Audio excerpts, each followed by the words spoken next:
appreciate All right. you joining in. You know, I know Thanks for you're having me, man. yeah. No, I don't know. I mean, we've been doing halftime for almost 2 years, and you know, I think we've had over 60, 70 guests. I had Marcus last year, you know, Yeah.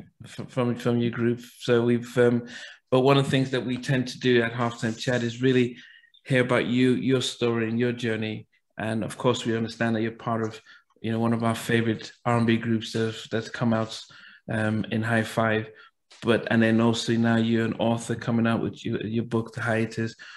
But just to get to see and hear your story and know about you is something that the audience love to do because they, you know, they tend to hear about the music and the promotional stuff, but not about the people behind the music. So that's what we're going to do. Most of us would know HiFive being from Waco, Texas, but I assume that you weren't born in Waco, Texas. So we have an international audience. It'd be great for you to start off by telling us where you were born and raised. Well, Treston Irby, born and raised in the Bronx, the borough, and New York is the city. Yeah. Okay. Yes, most of us would know about New York, the Bronx, and you know, hip hop was very big internationally. Because as I said, even though I went to college in the US, and I'm living here in the UK, I spent high school in Nigeria, so you know, most of our audience are actually international, so they would have heard these areas. So growing up in the Bronx, what was your inspiration musically when you were growing up as a kid? Well, my grandfather was in church singing in an adult choir. Okay. So I always been around it like that, you know. Then I guess when I was of age to join, I joined. I played the drums.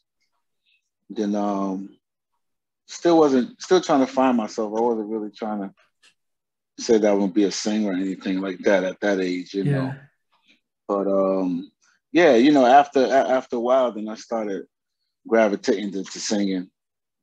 And in the book, I explain all that in the book, how my first record, you know, this first song that I sang, you know, on Christmas in front of my family, you know, we talk about that a lot in the book Hiatus, and you know, all my inspirations and stuff of that nature, you know, which was a lot of male figures that was in my, you know, in my life, like my uncles and people like that. Okay. And yeah, man, it's I can't wait for you guys to read the book so it could really tell you. Yeah, you no, know, no, yes, all the good stuff. Yeah, no, it's understandable. Around that time and that age, what musically? So what music was out that you were listening to as a kid back in those early days? Oh man, everybody, man. You had the Jackson 5 was running good. Who else I was listening to? Wow. My grandfather used to listen to a lot of Sam Cooke records. Oh yeah, Sam Cooke. Yeah, so you know, he was being played in the house a lot. Donny Hathaway was being played in the house a lot. Bill Withers was being played in the house a lot. Yeah. Yeah, so that's pretty much in a nutshell that I can remember that, you know, that I remember hearing in the house, you know what I mean? Yeah, but then when it came time for you to think about, actually, I can actually sing and I might want to make a career out of it, were there any groups or artists around that you looked at and thought? Man, there was a lot. Yeah, man, there was a lot. You had Force MDs. Okay. You had New Edition. You know, they were out. Who else was out? Even Troop was out back then too. Yeah. Right before, well, this is like in the 80s and stuff like that, where I done jumped to the 80s, but I used to look up to New Edition. You know, we wasn't even out when New Edition was out, you know, with Candy Girl. Yeah. And things like, you know, songs like that. Excuse me.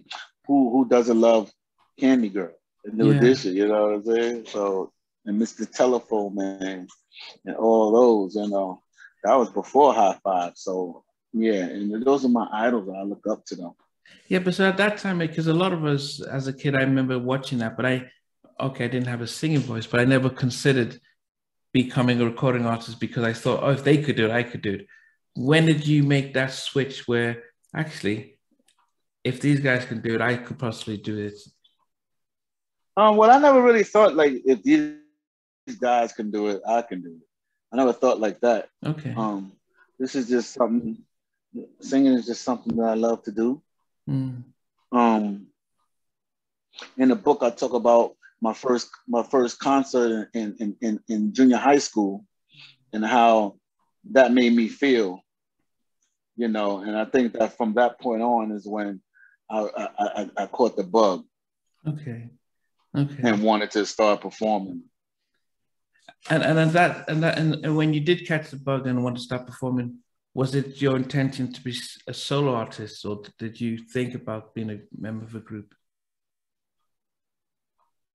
Nah, it wasn't a solo artist. It was just I wanted just to be in it, you know, group or solo artists. You know, I know other singers and stuff, group that I sang with,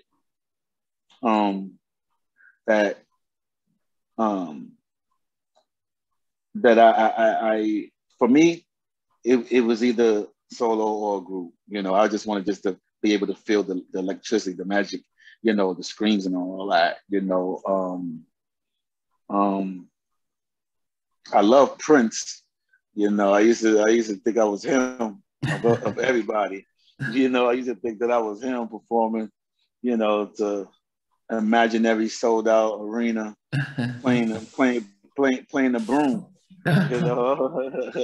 Yeah, but that's I mean, as I said, that's interesting because as talented as Prince was, I wonder with the type of background that you had, who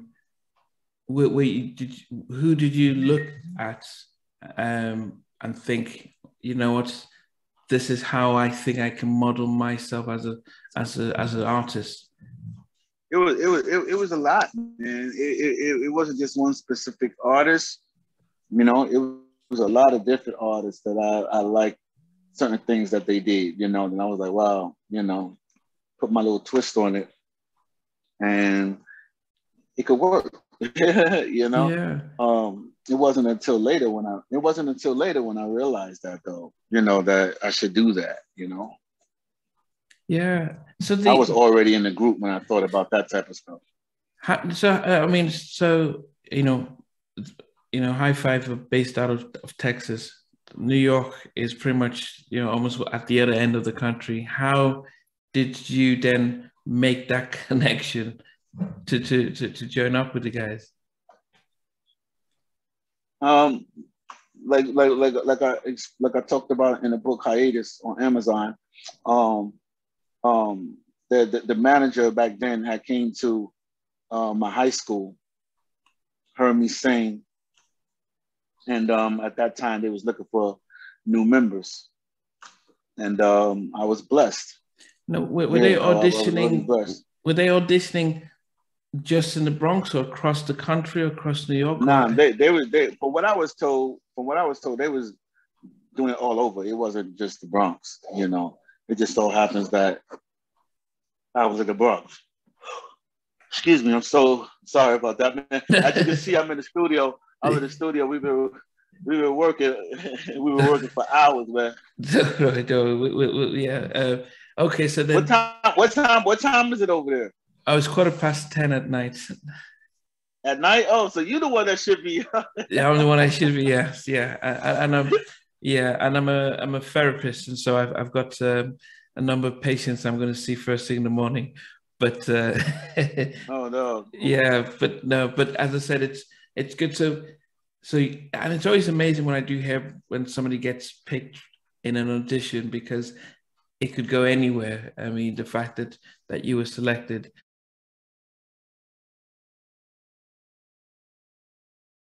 Thanks for watching. Please remember to subscribe to the channel, but most importantly, to press the notification bell so that you can be notified when we do have a new interview.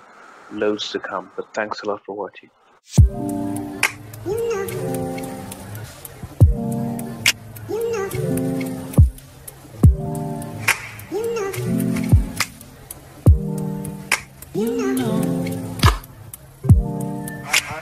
I begin to